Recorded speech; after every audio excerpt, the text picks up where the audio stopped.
Okay, so here's our first example. All right, so here like we said, we need to assess and see that are we actually dividing by zero? Okay, so this is just a reminder. It's not like every time there has to be a zero on top. Our target is here. All right, so how do we begin this? The simplest comment is that this needs to be replaced into the expression. Okay, so how do we go about it? We can go about it by replacing this into the expression. But first, we have to check. If I put 3 here, okay, if I say 3 squared minus 5, is it going to give me a 0? If it gives me a 0, then I've got more work to do. So I quickly always have to check what am I dividing by if I put that constant. So you can see here it's 9 minus 5, which is equal to 4. So we're safe to proceed just like this. So here we'll say 5, 3 squared minus 8, 3 minus 18 over 3 squared minus 5. So this will give us, this is 9 times 5, which is 45. And then here we have, this is going to be 24, okay, minus 13, like that. Then here we've already said that this will give us 4, right? So we continue. This will be 45.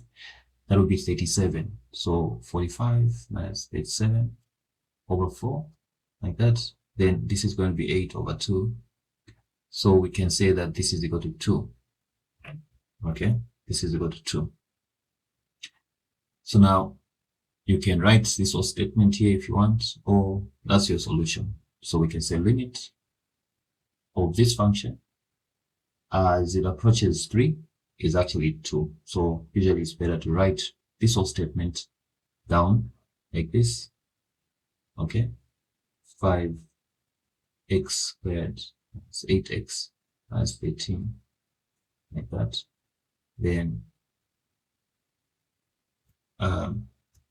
x squared minus 5. Then here we have x as it approaches 3. So the whole statement is just like this. Okay, let's do another example. Okay, so this is our second problem. Now, here, the most important thing, again, to check is what's the value of this one? We're trying to avoid a 0.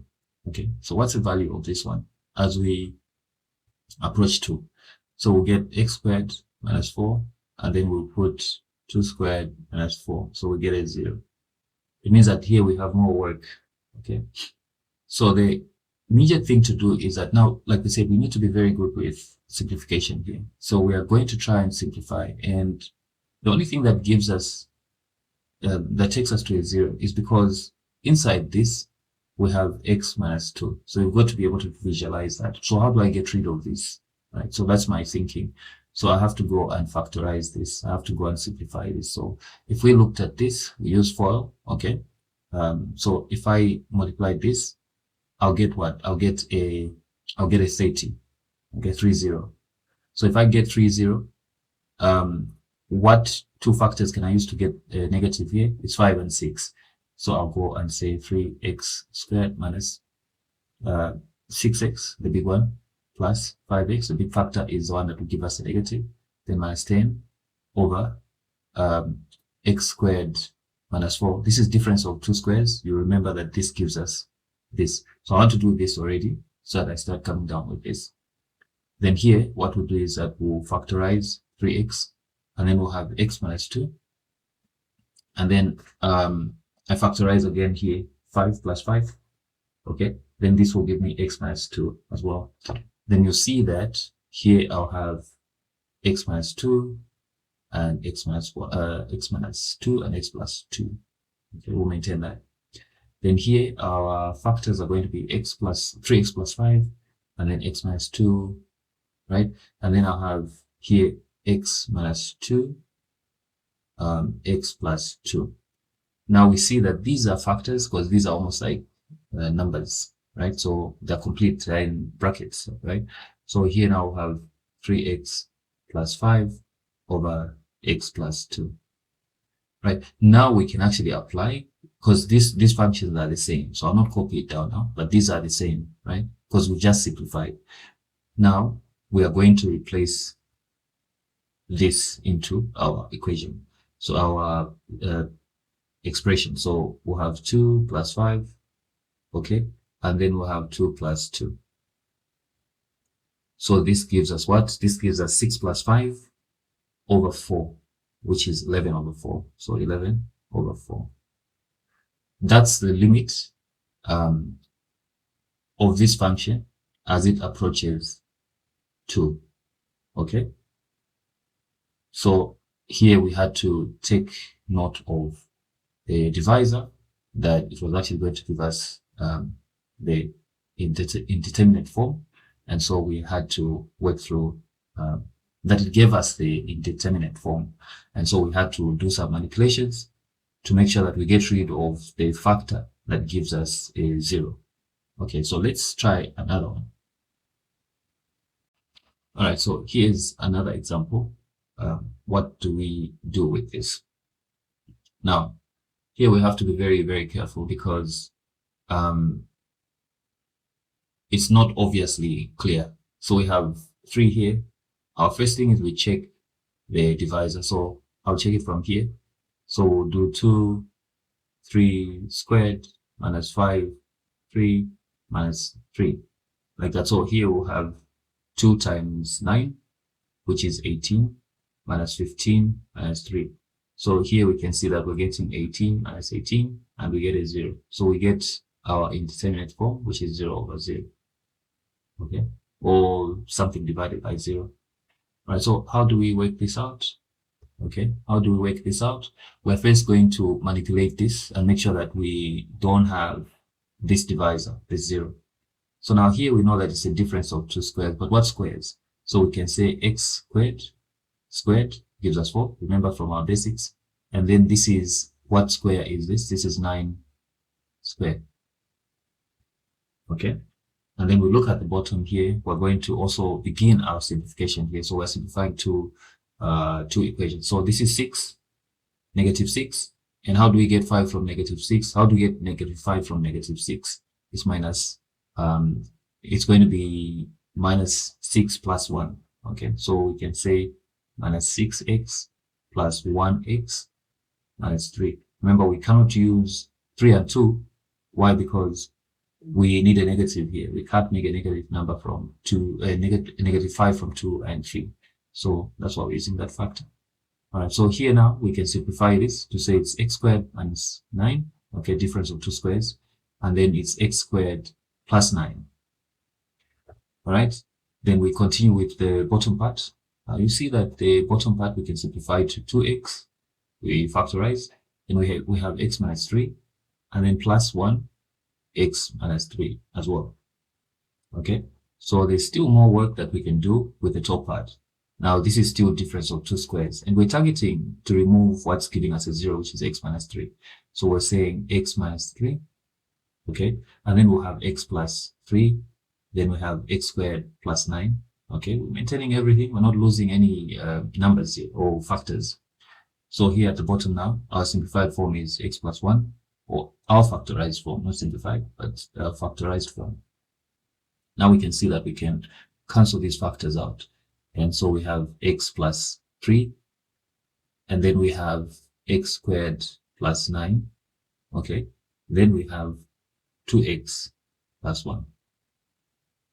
That's the simpler form. Now we can use our limits, which is 3. So we have 3 plus 3, and then we have 3 squared plus 9, and then we have 2, 3 plus 1. Okay, let's maintain our brackets. And so here we do our calculations. Okay, so here we have 6 times 18, and then we have 6 here if you use bonus, so multiplication comes first, so that's 6 plus 1. 6 plus 1. And so here we'll have 108 over 7. So that's your limit. Okay, so you see this is our limit now. 108 over 7. And so, like I said, you can copy this and then say it's equal to that as your final statement. We don't have space here. All right, let's go to next example. Okay, here now we're going to try and look at this. Again, our key thing is we try to look for, are we dividing by 0? Okay, this is not so essential, but we're trying to focus on this one. So now we check here, x, we'll say -2 cubed plus 8. Okay, so this is going to be -8 plus 8, and then we get a 0. So if we don't know how we're getting this, there's a number of series that we looked up. So that's because this is -2 by -2 by -2. Why is it negative? This one gives us positive, and then we still have to multiply with the negative. So that's why it's -8. Okay. So we know that it gives us, we know that this one gives us negative. So now we continue. Now, here we're going to say that we're going to try and simplify the top part. So the top part is going to be 2x, common denominator. Then we have 2 plus x. Okay, so we ensure we still have our brackets. And then we have x, 3 plus 8. Now, division like this is very difficult because most people get confused. Like, what am I dividing? Is it 2x plus x divided by 2x over x plus 3? Because that's a different statement altogether. Or what am I dividing? So the easiest I would recommend is know what you've put together, know which ones are together. So these are together, and that's singular. So just go back to basic division techniques instead of complicating it. So I'll go back to basic division technique, and I divide like this. Then I divide with that. Okay, this will flip, I'll multiply, then these two are going to combine. So I have my final answer like this. It's the easiest way, going back to basics. Like that. So that's my final answer there. Now, we have a problem here. If we put -2 here, we still get our issue here. Okay, we still get our issue here. We still have our 0 here. So what do? Let's try to factorize, because we know that what's giving us 0 is something like this. So what if we factorized it and canceled with this one? We need help. Okay, so now we're going to try and divide a factor like this one into that. But what method are we going to use? We can use synthetic, we can use long division, whichever we're comfortable with. In this case, I'll use synthetic. So remember what we said. We said that we should be careful with this. Not just to say that factor is 2. Let's equate it to 0. And then let's get the x value. The x value here will be what? X value here will be -2. And that's the one that we're going to use. Okay? That's the one that we're going to use. So we have to be careful, because sometimes you can use a factor of 2. If you use 2 here for synthetic division, then you are in trouble, because that will not give you the polynomial that you're looking for eventually. So we need to make sure that we work it out by visualizing, not just by guesswork. All right, so what are the coefficients here? We have the first one, which is x3. Again, visualize it, put a 3 there. The next one will be 0, especially when you're dealing with one that's got missing coefficients. Then again will be 0. Then we know that this is a constant, so it has nothing, right?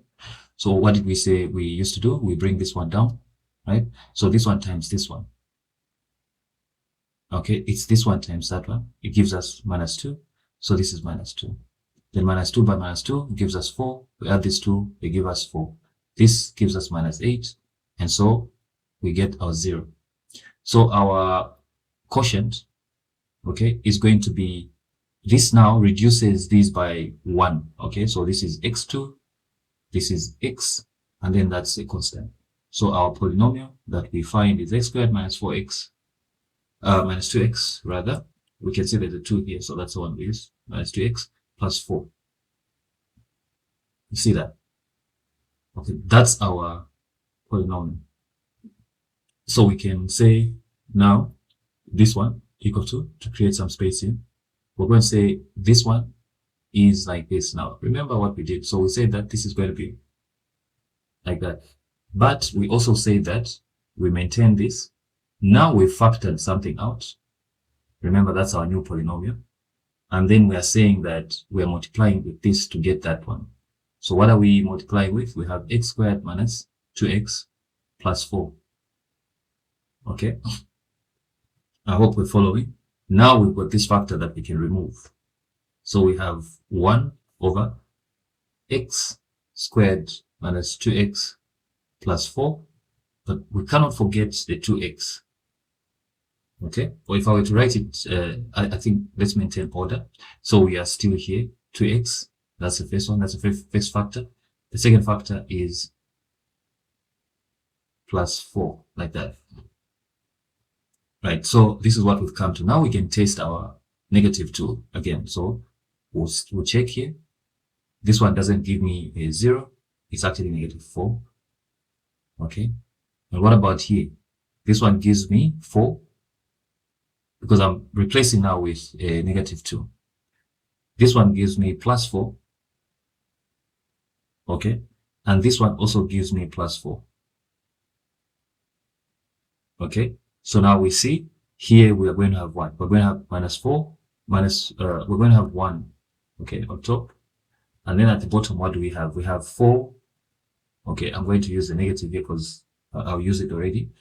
And then here we'll have what? This is 2 plus 4 plus 4 plus 4, which is 12.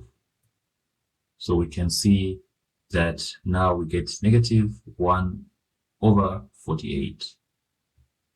That is our limit. Okay. So you see that this required a bit more manipulation. And as I said, I think if you cannot see these patterns yet, just look at the videos that we did on simplification, and they're all over YouTube. Simplification is all over YouTube. You can watch other channels. But just make sure that you understand and you become very good at simplification of expressions, equations. That is what brings you closer to whatever you're trying to do, whether it's solving, whether it's simplification, whether it's evaluation, whether it's, you have to be very good at seeing these patterns. And so you see here how we got to here. It was through various manipulations, and this is, it cannot be standard. It's just up to you. So I think that we can look at another example, but this was a little bit required a little bit more work than usual. All right.